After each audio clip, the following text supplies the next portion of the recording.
G20 countries are like the big players in a global game. They make up more than half of all the people on the planet, handle 3/4 of the world's trading, and create 85% of the world's money. And hosting G20 is an honor for any country. This year, it was hosted by India. But when the leaders of China and Russia, President Xi and Putin, said they wouldn't come to the G20 head of the states meeting, many folks thought it would be a disaster for India. They predicted that the meeting would fail. But the opposite happened. Stay tuned to find out why this G20 presidency and the final Delhi Declaration, which has a whopping 112 points, are the best things that ever happened to Prime Minister Modi's career.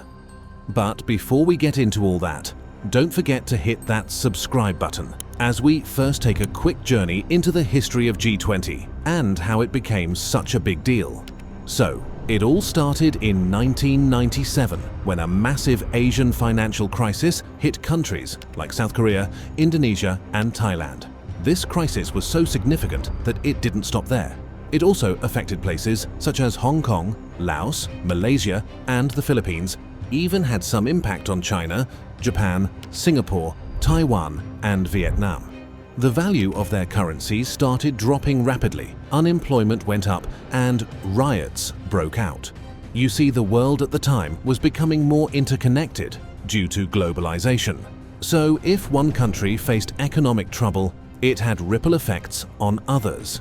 To ensure global economic stability and prevent severe recessions, they decided to collaborate with emerging economies. So, on September 26, 1999, during a meeting of the finance ministers of the G7, they established a new group called the G20. They invited countries like China, India, Brazil, South Africa, and Russia to join. They also aimed to include influential countries from various regions of the world. For this reason, they brought in Indonesia and South Korea from Asia, Brazil and Argentina from South America, Mexico from North America, Australia from Oceania, Saudi Arabia and Turkey from the Middle East, and the European Union to represent the rest of Europe. Today, the G20 consists of 19 countries, plus the European Union. In a broad sense, you can say that these 20 countries rank among the top 20 globally, not only in terms of politics and economics, but also in military power and population size. Initially, G20 meetings were attended solely by finance ministers and central bank governors from these countries. However, this changed in 2008 when a major global financial crisis occurred. Since then, the G20 summit has taken place every year, with each event hosted by a different country. This year, India hosted the summit, and it turned out to be a major success. And here's why. You may have noticed that G20 events were happening in different states and cities across India. What's interesting is that these events also took place in regions like Arunachal Pradesh and Kashmir. This is a noteworthy diplomatic achievement because not many countries openly challenge Pakistan, or more importantly, China.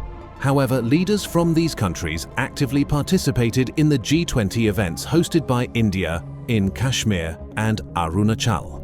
This indirect support conveys a significant message that likely reached the leadership of Pakistan and China. Organizing a major event in Kashmir was quite challenging. There was a real risk that even a small mistake or security lapse could lead to negative global headlines. Nevertheless, India demonstrated on the world stage that stability is gradually returning to Kashmir. Just a short while ago, incidents of stone pelting in Jammu and Kashmir have dropped by an impressive 90%, indicating an improving law and order situation. Similarly, the decision to hold G20 meetings in Arunachal carries a significant message for China. China's ongoing establishment of settlements along the borders of Arunachal has been a source of tension.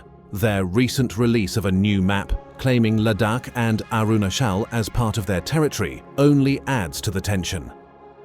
Now, let's focus on another critical aspect of the G20 summit's success. The summit led to the achievement of 112 significant goals.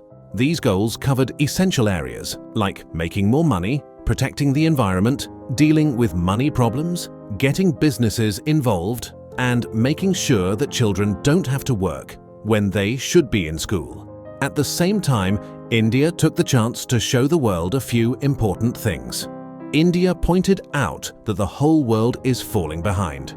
When it comes to achieving the Sustainable Development Goals, everyone agreed on for 2030. Right now, only 12% of those goals are on track, and all countries, including India, need to step up and put in the hard work. All of these important discussions and commitments are part of what we call the New Delhi Declaration. What's really surprising and uplifting is that even countries like Ukraine backed India in this declaration. Despite some tensions in India's dealings with Ukraine over its neutral stance in the Ukraine-Russia conflict in the past year, getting their support in the New Delhi Declaration was a big win.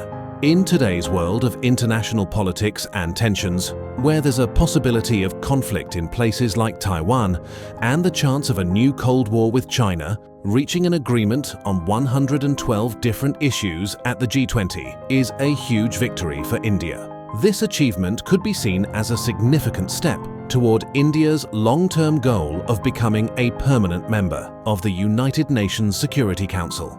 Moreover, this G20 summit is also set to enter the history books, and the primary reason for this historic moment is Africa. India has expanded the G20 into a G21, and Africa has become an integral part of this global assembly.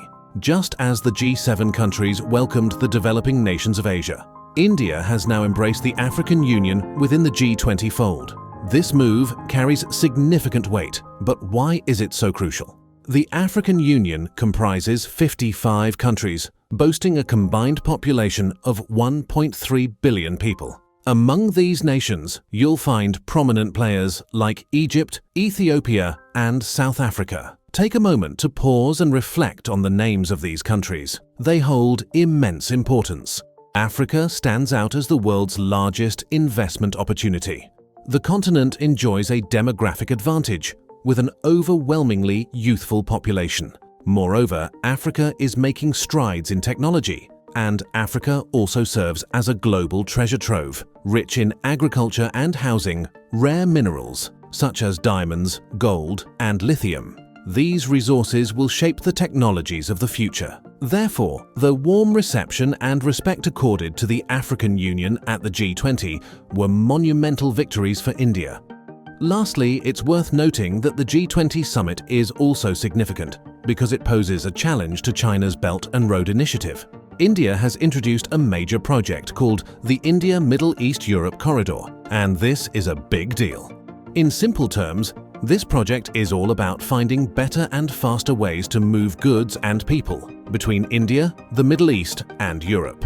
Instead of just using roads, India plans to use railways and water routes to make this happen. India isn't doing this alone, it's teaming up with some powerful friends like Saudi Arabia, the UAE, Israel, Jordan, and the United States. Plus, some European countries like France, Germany, and Italy are joining in, along with a few countries from the European Union. Under this project, India will first connect to the UAE through the sea, making it easier to trade with countries in the Middle East. Then, the plan is to create a link that goes through Saudi Arabia, Jordan, and Israel, ultimately reaching Europe. This project is like building a superhighway for trade, and it could change the way goods and people move between these regions. It's a big step forward in making global trade faster and more efficient. So, to wrap it up, the G20 summit in India marked a significant achievement as India spearheaded the New Delhi Declaration with 112 points. This declaration highlighted critical global issues like economic growth, sustainable development, climate change, finance, private sector involvement, and eliminating child labor. India's leadership also expanded the G20 to include the African Union, solidifying its position as a leader in the Global South. Lastly, the announcement of the India-Middle East-Europe Corridor countered China's Belt and Road Initiative, showcasing India's growing global influence and strategic importance. So, what are your thoughts on this? Do let me know in the comments, and do subscribe to the channel for more updates.